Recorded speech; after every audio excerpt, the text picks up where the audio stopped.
Hello అండి. అంటే మీకు చూస్తే అర్థమై ఉంటుంది కదండి, సెకండ్ సాటర్డే వచ్చింది కదా. అంటే పెద్ద బాబు దగ్గరికి మాత్రం వెళ్ళినాం. అంటే అక్కడికి అంటే సడన్గా వాడు అంటే హాలిడేస్ అయిపోయి ఒక 5 డేసే అయింది, సెకండ్ సాటర్డే వచ్చేసింది.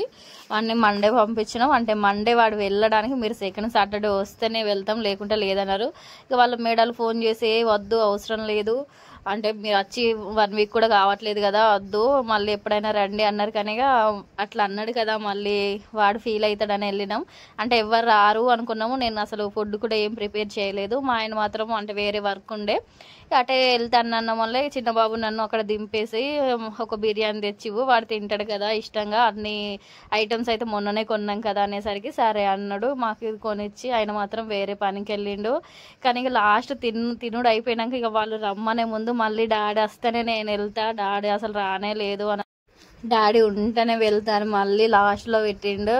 ఇక బిర్యానీ తీసుకొచ్చిండు, తినేసినాం. తినేసి ఇక అసలు ఎవ్వరు రాలు అనుకున్నాం.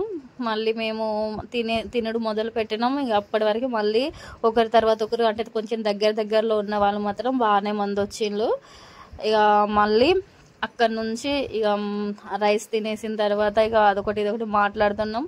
ఇక వాడు ఒకటే ఏడుపు, డాడీ వస్తేనే వెళ్తా, తమ్ముని బర్త్డే ఉంది, బర్త్డేకి వస్తారా రారా అంటే 19కు మా బాబుది చిన్న బాబుది బర్త్డే, వస్తాడా రాడా అనుకుంటే ఇక లాస్ట్ వరకు చాలానే మంది వచ్చిండ్రు. అంటే దగ్గరలో హాస్టల్ దగ్గరలో ఉన్న వాళ్ళు, విలేజెస్ వాళ్ళు ఇక్కడికి వచ్చేసిండ్రు. ఇక మళ్ళీ తినేసిండ్రు. దాదాపు 2-3 ఐస్ క్రీమ్లు వాళ్ళ డాడీ వచ్చే వరకు తింటూనే ఉన్నారు. తినేసిన తర్వాత ఇక వాళ్ళ డాడీకి కాల్ చేస్తా వస్తాను అన్నాడు. లాస్ట్లో వచ్చిండు. వచ్చి ఒక 5 నిమిషాలు ఉన్నాడు, లోపలికి రమ్మని విజిలేసిండ్రు, బయటకి వెళ్ళిపోయాడు. ఇక ఎంతైనా మనం హాస్టల్లో అంటే నేను మాత్రం ఉన్నా కాబట్టి ఆ ఫీలింగ్ తెలుసు కాబట్టి నాకు ఎప్పుడైనా వెళ్ళాలనిపిస్తుంది. ఏ చిన్న పని ఉన్నా ఎట్లా ఉన్నా కూడా. వీడియో నచ్చితే ప్లీజ్ లైక్ చేసి సబ్స్క్రైబ్ చేయండి. Thank you for watching.